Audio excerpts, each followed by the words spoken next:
मिंबर नूर पर जलवाबार सादात मशाइख उलमाए ज़वील एहतराम हाज़िरीन अहले सुन्नत व जमात, अस्सलामु अलैकुम व रहमतुल्लाहि व बरकातुहू। अल्हम्दुलिल्लाह अल्हम्दुलिल्लाहिल हन्नानिल मन्नान अल्लज़ी खलक़ल इंसान व अल्लमहुल बयान वस्सलातु वस्सलामु अला रसूलिही सय्यिदिल इंसी वल जान व अला आलिही व अस्हाबिही ज़विल खैरि वल इहसान, अम्मा बअद। फ़अऊज़ु बिल्लाहि मिनश शैतानिर रजीम, बिस्मिल्लाहिर रहमानिर रहीम। अन्नबिय्यु औला बिल मुअमिनीन मिन अनफुसिहिम, सदक़ल्लाहु मौलाना अज़ीम। बारगाह रिसालत मुआब सल्लल्लाहु तआला अलैहि वसल्लम की दुरूद पाक का हदिया पेश कर ले। अल्लाहुम्मा सल्लि अला सय्यिदिना मुहम्मद मअदनिल जूद वल करम व आलिहि व अस्हाबिहिल किराम व इब्निहिल करीम व बारिक व सल्लिम सलातन दाइमतन सरमदन अबदा। फिर के गली गली तबाह ठोकरें सबकी खाई क्यों, दिल को जो अक्ल दे खुदा तेरी गली से जाए क्यों। अब तो न रोक ऐ गनी आदत सग बिगड़ गई, मेरे करीम पहले ही लुक़मे तर खिलाए क्यों। जान है इश्क़ मुस्तफ़ा रोज़ फजू करे खुदा, जिसको वो दर्द का मजा नाज़े दवा उठाए क्यों। अल्लाह तबारक व तआला आपकी ये मोहब्बत व अकीदत को सलामत रखे। मैं बहुत देर से देख रहा हूँ हर कोई किसी को बिठा रहा है, और मैं ये भी महसूस कर रहा हूँ बैठे तो बेचारा कोई बैठे कहाँ। जो जिस हालत में खड़ा है, जैसे है उसी अंदाज में खड़ा रहे। हजरत मौलाना इलियास काजी साहब मुझसे कह रहे थे आज यहाँ ऐसा लग रहा है कि जैसे शबे कदर है। मैं उनसे ये कहता हूँ हुजूर पाक सल्लल्लाहु अलैहि वसल्लम के नामूस की जहाँ बात हो, हजारों शबे कदर से भी अभी शबे कदर मिली है मेरे मुस्तफ़ा की बरकत से। सारी बरकतें उस हस्ती पाक की हैं। आबरू मां ज़नाम मुस्तफ़ा, हम सब की इज्जत और आबरू उस नाम पाक से वाबस्ता है। और इसीलिए हम बार बार ये कहते हैं वो जो न थे तो कुछ न था, और वो जो न हो तो बस। यही अकीदा भी है और यही जिंदगी भी है। वो जो न हो तो कुछ न हो। इसलिए मेरे अजीजों, एक और बात जिसकी वजाहत भी कर दूं। लोग आज दो दो पोस्टर मेरे पास भेज कर कह रहे थे कि उधर भी है इधर भी है। कैसे प्रोग्राम? असल में ये तिलक नगर में होने वाला प्रोग्राम था। वहाँ के गयूर हजरात ने बड़ी मेहनतें की, मोहब्बतें उनकी भी अपनी जगह पर, लेकिन मेरे मुस्तफ़ा करीम सल्लल्लाहु अलैहि वसल्लम को जहां मंजूर हो, मेरे रब को जहां मंजूर हो, बात वहीं की जाती है। शायद गुरदड़ली वालों का खिंचाव ज्यादा हो। वैसे तो यहाँ पर रेशम का काम करने वाले ज्यादा हैं। बनारसी हजरात को मैं अच्छी तरह से जानता हूँ। इश्क़ रसूल के मामले में वो इतने नरम रेशम भी नहीं है, रस्सियों से मजबूत है। आज कुछ उनके मामलात की वजह से, जगह की किल्लत की वजह से, परमिशन के मामलात में इधर मूव हो गया। बहरहाल ये हालात के एतबार से इधर से उधर हो जाए, कहीं पर भी हो जाए, बात तो उस नबी पाक की जहां से भी की जाएगी गूंज कर रहेगी इंशाअल्लाह। और मुझे पता है हम उस मुल्क में जी रहे हैं जहां अफगानिस्तान का तालिबान मेहमान बन सकता है, और हिंदुस्तान में जन्म लिया सलमान नहीं आ सकता। ये मुनाफिकत है और मैं खुलकर बोलता हूं। वैसे मुझे बयान शुरू होने से पहले ही मस्जिद के आपके सदर साहब ने कान में कहा आपके ऊपर कोई पाबंदी यहाँ पर नहीं है, आप जो चाहे जितना चाहे बोल सकते हैं। लेकिन मैं सदर साहब से कहता हूँ, पाबंदी लगा भी देते तो हम धज्जियां उड़ा के भी जाते, इसलिए कि पाबंदी हुजूर पाक सल्लल्लाहु अलैहि वसल्लम का नाम लेने के लिए कोई माँ ने आज तक जन्म नहीं लिया, किसी माँ ने आज तक ऐसा बेटा जन्म नहीं दिया जो हुजूर पाक सल्लल्लाहु ताला अलैहि वसल्लम के नाम पाक को इस रूए जमीन से खत्म करके दिखा सके। हमारा जुर्म क्या है, हमारा कसूर क्या है, हम बोलते क्या है? हम बात सिर्फ मेरे मुस्तफा करीम सल्लल्लाहु अलैहि वसल्लम की करते हैं, और अगर ये हुजूर पाक सल्लल्लाहु अलैहि वसल्लम के नाम और उनके नामूस की बात करना जुर्म है तो हर बार करेंगे, हर बार करेंगे, 100 बार करेंगे, और वक्त आए तो सरेदार करेंगे। इसमें कोई खौफ की बात तो है नहीं, इसमें कोई डर की बात तो है नहीं। जब हमने ये कह दिया है या रसूल अल्लाह, ये दिल भी तुम्हारा, ये जान भी तुम्हारी, हम आए यहाँ तुम्हारे लिए और उठे भी वहां, जब सब उनके लिए है तो फिर डर किस बात का? खौफ न रख रजा जरा, तू तो है अब्दे मुस्तफा, तेरे लिए अमान है, तेरे लिए अमान है। बेंगलुरु के गयूर नौजवानों को मैं कुछ बातों से बेदार करना चाहता हूँ। तुम्हारी एनर्जी, तुम्हारी ताकत खामखा जाया नहीं होनी चाहिए। सड़कों पर बर्बाद किए जाने के लिए तुम्हें ताकत नहीं दी गई। अल्लाह ने तुम्हें जो ताकत और एनर्जी दिया है, जो तुम्हें पावर दिया है, वो नशे के अड्डों पर बर्बाद करने के लिए नहीं, और ना ही गलियों कूचों पर रात भर गुजारने के लिए, और ना ही बेमहल और बेवक्त एहतजाजात करके अपने आप को जोखिम में डालने के लिए। तुम्हारी एनर्जी और तुम्हारी ताकत एक एक पल किस चीज के लिए दी गई है आपको पता है? जिंदगी ये नहीं है किसी की किसी के लिए, जिंदगी है नबी की नबी के लिए, और ना समझ मरते हैं जिंदगी के लिए, और जीना मरना है सब कुछ नबी के लिए। तुम्हारी जिंदगियां इतनी सस्ती नहीं है, तुम्हारी जिंदगियां इतनी हल्की नहीं है कि कोई चोर उचक्का हाँकता हुआ तुम्हें किसी भी तरह से लेकर चला जाए और अपने अपने मकासद का निशाना बनाए। ऐ नौजवानों, जिस दौर में आप जी रहे हो, होश और हवास के साथ जियो, कानूनी मामलात और उसकी पेचीदगियों को समझो। दुश्मन किस अंदाज से तुम्हें वार कर रहा है, इस चीज को महसूस करो। यकीनन मेरे आका सल्लल्लाहु ताला अलैहि वसल्लम की मोहब्बत और उनकी असमत एक ऐसी चीज है जिस पर मुसलमान कंप्रोमाइज नहीं करता, और ये दुश्मन को अच्छी तरह मालूम। हमें भड़काने के लिए, हमें आपे से बाहर करने के लिए, जानते हो वो कौन सी चीज का इस्तेमाल करते हैं? सिर्फ और सिर्फ मेरे नबी का नाम इस्तेमाल करते हैं। उनको पता है इसकी माँ की गाली से भी उतना नहीं भड़केगा, ये इसके बाप और इसके खानदान को कोसो तो भी नहीं भड़केगा, इसके घर को बिल्डोजर से तोड़ दो तो भी नहीं भड़कता। ये अगर बेकाबू होता है तो आमिना के लाल की इज्जत पर उंगली उठा दे। ये अच्छी तरह से दुश्मन को मालूम है, इसीलिए बार बार इस तार को छेड़ा जाता है। उन्हें छेड़ने दो, वो अपनी हैसियत के मुताबिक छेड़ करके समझ रहे हैं, लेकिन हकीकत में मेरे अजीजों मैंने महसूस किया इस कौम को अल्लाह हमेशा सलामत रखे। मैं कभी कभार रातों में बैठे फिक्र भी करता कि इन नौजवानों से मुस्तकबिल क्या होने वाला है, जो रात भर नशे के अड्डे में गुजारते हो, गाने सुन करके दिन भर बिस्तर पर सोए रहते हो। उम्मत मुस्लिमा का क्या होगा?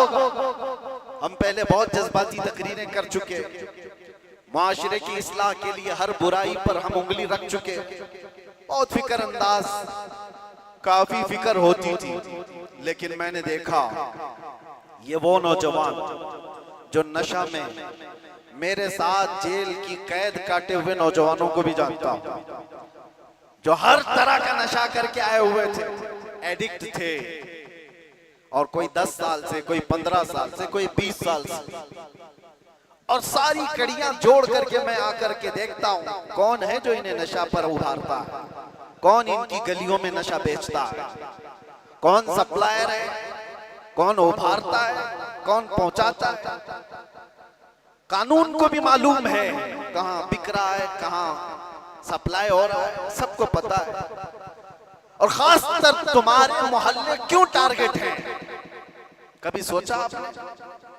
ये सिर्फ बेंगलुरु की बात नहीं, जाओ मुंबई जाओ, कलकत्ता जाओ, दिल्ली जाओ, किसी भी, हैदराबाद, हर इलाके में मुसलमान क्राउडेड जो इलाके हैं, हमारी ज्यादा आबादी जहां पर, उन इलाकों को इन तमाम बुराइयों से घेर लिया गया है, नशा से। क्यों तुम टारगेट हो? वजह यही है मेरे अजीज, इसलिए कि दुनिया को खौफ दूसरी कौमों से नहीं, मोहम्मद अरबी के गुलामों से इतना डर है कि इसी दिन ये खड़ा हो गया तो दूसरों की नींद हराम कर देगा। पता है इसको इन तमाम खुराफात में मुलव्विस करके, नशा का आदी बना करके इसको सुला दो। ठीक है, इन्होंने कर लिया, किसी को 10 साल से, किसी को 20 साल से, किसी को 25 साल से नशा में मुब्तला करके रख दिया। हम भी डरे हुए थे कि ये नशा खोर नौजवान क्या करेंगे, मुस्तकबिल क्या होगा इनका। लेकिन मेरे अजीजों, मैंने अभी माजी करीब में, साल 2 साल में ये भी महसूस किया, नशा छोड़ना आसान भी नहीं है।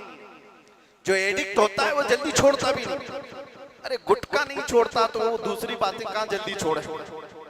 लेकिन मैंने इलाज भी देखा, ये वो नौजवान 10 साल, 12 साल, 15 साल से नशा में एडिक्ट हैं, पूरी दुनिया ने इनको टारगेट कर कर करके नशा खिलाया और इनको 36 घंटे 48 घंटे सोने वाले नौजवान बनाया। मैंने देखा है 36 घंटे सोने वाले, और डर था हमें कि इनसे होगा क्या मुस्तकबिल। लेकिन मेरे अजीजों, हमारा ये अंदेशा, हमारा ये डर गलत निकला। दुनिया ने सब कुछ एड़ी चोटी का जोर लगा दिया इस नशा में मुब्तला कर कर कर करके कि इनको मफलूज कर दे, इनको पैरालाइज कर दे। लेकिन मैंने देखा, एक बार पुकारा आई लव मोहम्मद, उसके बाद फिर देखा वो नौजवान जो 20 साल से नशा में है, नाम मोहम्मद का नशा चढ़ गया है। मैंने पूछा वो पुराना नशा कहां चला गया? पुराना नशा जिसमें 36 घंटे सोता था, वो नशा कहां चला गया? मैंने उन नौजवानों को देखा, वो झूमते हुए कहते हैं वो नशा अलग है, ये उस मुस्तफा के नाम की मोहब्बत का नशा अलग है। मैं ये चाहता हूं मेरे अजीजों, आओ उस नाम पाक के नशे में, इससे बढ़कर के बेहतर खुमार कोई है नहीं। इसीलिए जो उस मोहब्बत के नशे को पी लिया, तब फिर वो गुनगुना करके यूं कहा था, कुछ ऐसा कर दे मेरे किरदिगार आंखों में, हमेशा नक्श रहे रूये यार आंखों में। उन्हें न देखा तो किस काम की है ये आंखें, कि देखने की है सारी बहार आंखों में। आपको मैं उसी चीज की दावत देने के लिए आया हूं। नौजवानों, ये धड़कता दिल किसी लैला को देने के लिए नहीं है, एक ही दिल है। उस लैला को क्या दें जो हर 4 दिन के बाद मजनू बदल देती हो? उस लैला को क्या दें जो पैसे देख करके बदल जाती हो, मनसब देख करके घर बदल लेती हो?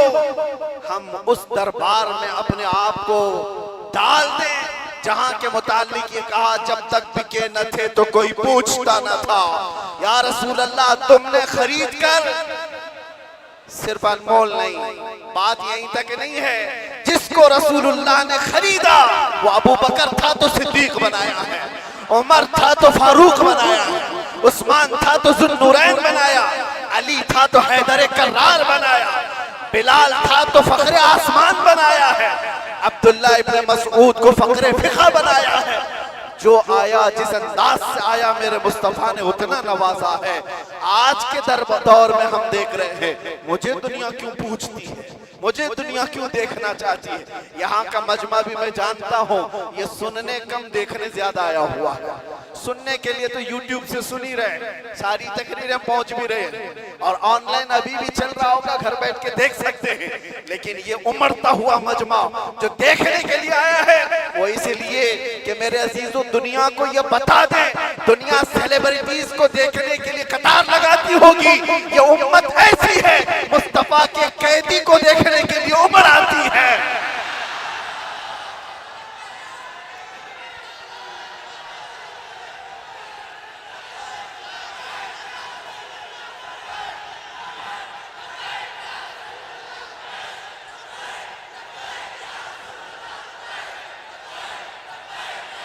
वरना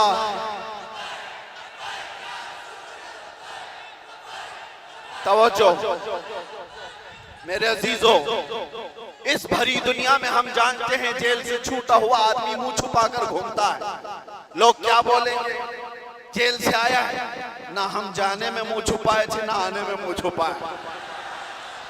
अरे वो छुपा करके वो जाए जो चोरी करके गया हो, जो डकैती करके गया हो, रेप केस में अंदर गया हो, माल खा करके अंदर गया हो, वो क्यों मुंह छुपाए जो लब्बैक या रसूलुल्लाह कह कर गया हो।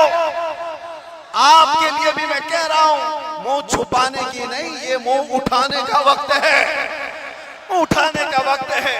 इसलिए कि मेरे अजीजों, उस नामे पाक के बाद अगर कोई मुसीबत आती है तो ये हुकूमतें या ताकतों की जरिए से वो तो जरिया बनते हैं। असल बात ये है कि हमें अल्लाह तबारक व तआला उस अजीम इम्तिहान से गुजारना चाहता है जो बिलाल हबशी को दिया गया है, जो खब्बाब बिन अल-अरत को दिया गया है, जो खुबैब बिन अदी को दिया गया है, जो ज़ैद बिन दसना को दिया गया है।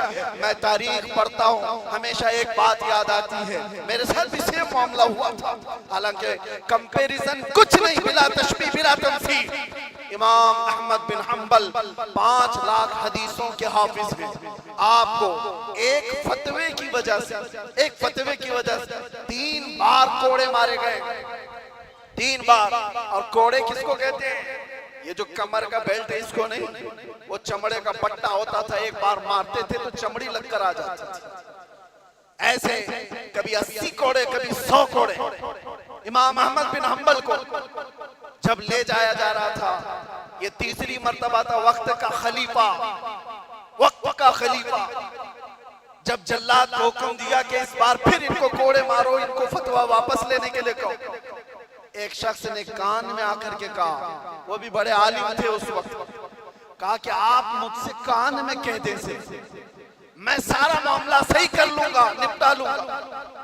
आपने कहा मेरे मुस्तफा की इज्जत और उनकी शरीयत कानों में नहीं बोली जाती, कानों में नहीं, इसलिए हम भी भरे मजमों में कहते हैं। आप जा रहे थे तो एक मशहूर चोर था बगदाद, उसने पुकार करके क्या कहा, अहमद बिन हंबल सुनो, मैं चोरी में 1500 कोड़े खा चुका हूं, चोरी कर कर करके बार बार पकड़ा जाता हूं, कोड़े खाता हूं, लेकिन फिर भी मैंने चोरी नहीं छोड़ी, चोरी अभी तक मुझसे छूटी नहीं है। ऐ अहमद बिन हंबल, मैं चोरी छोड़ भी दिया अगर, तो ज्यादा से ज्यादा मेरे बच्चों के पेट पे फर्क आ सकता है। आप ये कोड़ों के डर से हक बात बोलना न छोड़ें, इसलिए कि अगर आप समझौता कर लिए तो पूरी उम्मत बर्बाद हो जाए। इमाम अहमद बिन हंबल कहते हैं, अच्छों से बढ़ करके उस चोर ने दर्स दिया था, उस चोर ने सबक सिखा दिया था कि लोग सजाओं के डर से जब चोरी नहीं छोड़ते तो हम सजाओं के डर से मेरे मुस्तफा का नाम लेना क्यों छोड़ दो, हुजूर की इज्जत पर बात करना क्यों छोड़ दो। और अब तो हमें पता है हमारी जिंदगी बची क्या है, हमारी जिंदगी की असर हो गई।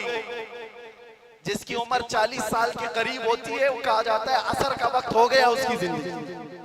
असर से मगरिब में कितना टाइम रहता है, सूरज डूबने को बहुत थोड़ा सा वक्त रहता है। हमारी जिंदगियों की असर हो गई, मगरिब में थोड़ा सा वक्त बाकी है। जो जीना था रब तबारक व तआला ने खुशियां अता की, बचपना भी खुशहाल, हमारी जवानी भी खुशहाल, हमने जो पढ़ना था पढ़ लिया, शादी बच्चे सब हो गए, तिजारत भी हो गई, माल भी, घर भी, सारी चीजें अल्लाह ने जो जीने की दुनिया में सराय सब अता कर। अब इस वक्त जब असर से मगरिब का वक्त हो चुका हो, आदमी अगर अल्लाह के जिक्र से मुंह फेर ले और इधर सूरज डूब जाए तो फिर उसकी जिंदगी इससे ज्यादा नहुसत में नहीं आ सकती। उससे बदकिस्मत कौन है जिसकी फजर अच्छी हुई, ज़ोहर अच्छी हुई, असर तक अच्छे पहुंचा और असर के बाद बिगड़ गया, तो उससे बढ़ करके बदनसीब कौन है? इसलिए मेरे अजीजों, अब तो हम कंप्रोमाइज नहीं करने वाले, अब तो हम समझौता नहीं करने वाले। अब जो होना है, जिसको हमारे मुहावरों में कहा जाता है, जब सर ओखली में रख दिया तो मुसल से क्या डर। आदमी को पता है। बहरहाल आपसे मेरा एक मैसेज है, आपसे मेरा एक पैगाम है, ये और फितनों का दौर आता जाएगा और फितनों का दौर बढ़ता जाएगा। मेरे नबी पाक सल्लल्लाहु अलैहि वसल्लम ने फरमाया, मैं देख रहा हूं फितने मेरी उम्मत पर इस अंदाज से आ रहे हैं जैसे बारिश के कतरे, बारिश के कतरे जिस तरह आ रहे हैं, इस तरह से फितने आएंगे। तस्बीह का दाना यानी तस्बीह, उसकी गांठ अगर टूट जाए तो दाने किस तरह से बिखर जाते हैं। हुजूर पाक फरमाते हैं, उम्मत में फितने इसी तरह से होंगे, एक दाना पकड़ने जाओगे दूसरा सरक जाएगा, दूसरा पकड़ने जाओगे तीसरा निकल जाएगा। तुम एक फितने से निकल करके आ रहे होगे, दूसरा सामने होगा और तुम ये कहोगे इससे बड़ा फितना तो मैंने देखा ही नहीं, जबकि उसके बाद फिर फितना आएगा।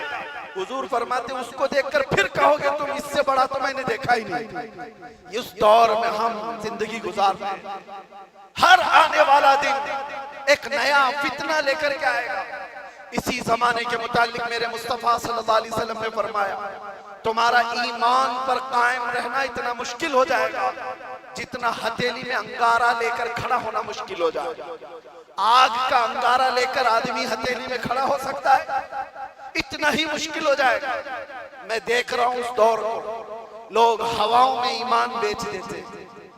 आज जिसकी हवा देखा उसकी बोली बोलना शुरू कर दिया।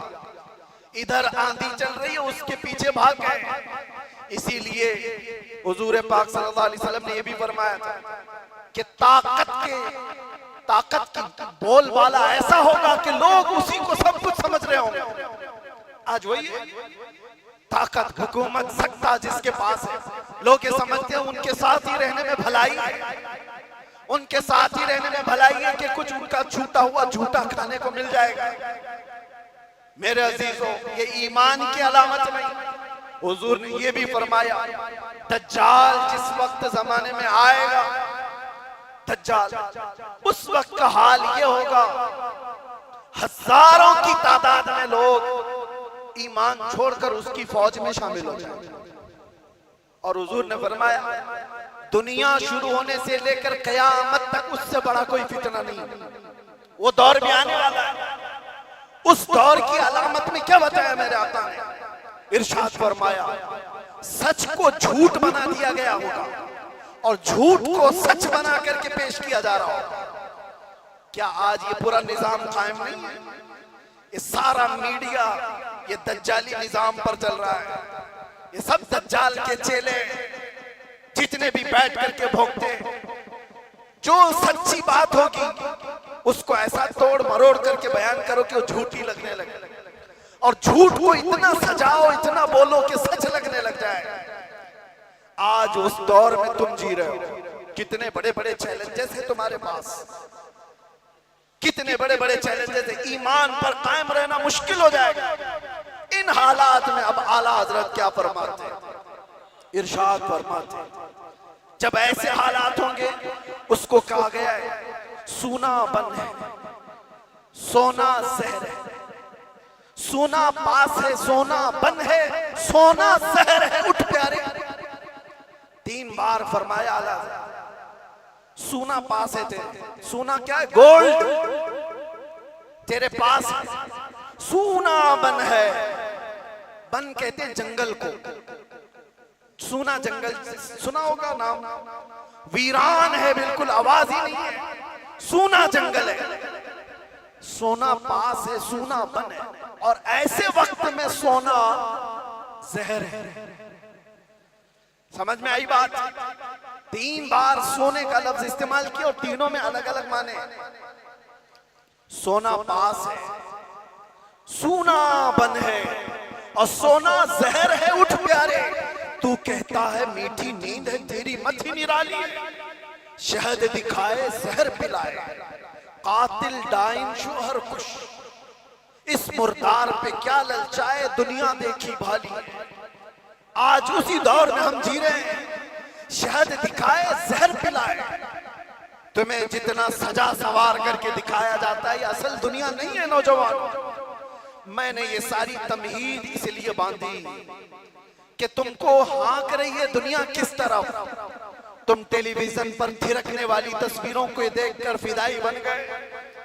तुम सोचने लग गए कि ये बड़ा स्टार आदमी है, ये हीरो है, ये एक्टर है, ये कोई एक्ट्रेस है, इसके पहने हुए कपड़े, इसका बनाया हुआ हेयर स्टाइल, इसके चलने के अंदाज, इसके खाने के अंदाज, इसने अगर किसी चीज की एडवर्टाइज की तो उसको लेकर पड़े जाना। ये दुनिया की दिखाई हुई परदेसी नींद पर जिसके पीछे तुम पागल हुए जा रहे हो, ये वही दुनिया है जो शहद दिखा रही है और जहर पिला रही है। असल में मामला ये है मेरे अजीजों, तुम्हें इस वक्त जगाना हमारी बहुत बड़ी जिम्मेदारी है, बहुत बड़ी जिम्मेदारी है। तुम इस जादू को समझो, इस जादू को समझो जो दुनिया तुम्हें खींच रही है। क्या बनाना चाहती है? मैं साफ लफ्जों में अगर कहूं तो तुम्हें क्या बनाना चाहती है? एक नौजवान को देखा, कानों में बालियां, हाथ में चूड़ी और बालों में चोटी भी। हमने देखा अच्छा खासा नौजवान बन क्या गया, ना मर्द दिखता है ना औरत दिखता है। दुनिया तुझे तीसरी मखलूक बनाना चाहती है और तू शौक से इसके पीछे भाग रहा है। कभी सोचा भी नहीं औरतों को क्या बनाना चाहती है? पूरे जिस्म का लिबास हटा दे, बस कपड़ों के टुकड़े ऊपर और नीचे लगा दे, और इसको ये कहते हैं कि दुनिया का सबसे बेहतरीन फैशन है। अगर नंगा रहना फैशन है तो भैंस ज्यादा फैशनेबल है, हो तो कुछ भी नहीं पहनती। जानवर सबसे ज्यादा फैशनेबल है, नंगे रहने को फैशन कहा जाता है। सोचो मेरे अजीजों, मैं ये बातें क्यों कह रहा हूं? वो निजाम भी मैं देख करके आया जहां भाई बहन की शादी को आज जायज करार दिया गया। हुकूमतों से लोग लड़ रहे हैं कानूनी हक लेने के लिए। इटली में, नेदरलैंड में लोग ये कानून पारित करवाना चाहते हैं कि भाई बहन से शादी करने की इजाजत दी जाए। अब तो दुनिया की कितनी ऐसी हुकूमतें हैं जो होमोसेक्सुअलिटी को पूरी तरह से अलाउ करके रखी हुई है। मर्द मर्द से शादी कर सकता है, औरत औरत से निकाह कर शादी कर सकती है, माँ बेटे के साथ चाहे तो रह सकती है, बाप बेटी के साथ चाहे तो रह सकता है। इसको फ्रीडम कहा जाता है। मेरे अजीजों, जानवरों से भी ज्यादा सलील तुम्हें बनाना चाहती है ये दुनिया। इसलिए मैं कह रहा हूं, उठो वो घर न हश्र न होगा फिर कभी, दौड़ो के जमाना चाल अपनी चल गया। तुम्हारे पास अब एक ही इलाज है, एक ही इलाज है, एक ही इलाज है। तुम कहां कहां से बच पाओगे इनके वार से? तुम्हारे घरों में जो टेलीविजन है, सोचते थे पहले कि टीवी चालू करेंगे तो नंगे नाच होंगे, अब वो जमाना भी गया। इस दुनिया ने तुम्हारे हाथों में पहुंचाया, तुम्हारे हाथों में नहीं बल्कि तुम्हारी उंगलियों के एक टच में जितनी गंदी फाहिशा चीजें देखना हो सब देख सकते हो। तुम्हारी आंखों की हया खत्म, तुम्हारे दिल का सुरूर खत्म, तुम्हारे रूह का नूर खत्म, सब चीजें छीन ली गई। और तुम कहां कहां बच पाओगे, कहां कहां बच पाओगे, कैसे कैसे इन वारों से बच सकते हो? एक ही इलाज है, एक ही इलाज है जिसको इकबाल ने 10 साल अपनी मेहनत के बाद कहा था। वो इलाज ये है कि मोहम्मद से वफा तूने तो हम तेरे हैं, ये जहां चीज है क्या लोहो कलम तेरे।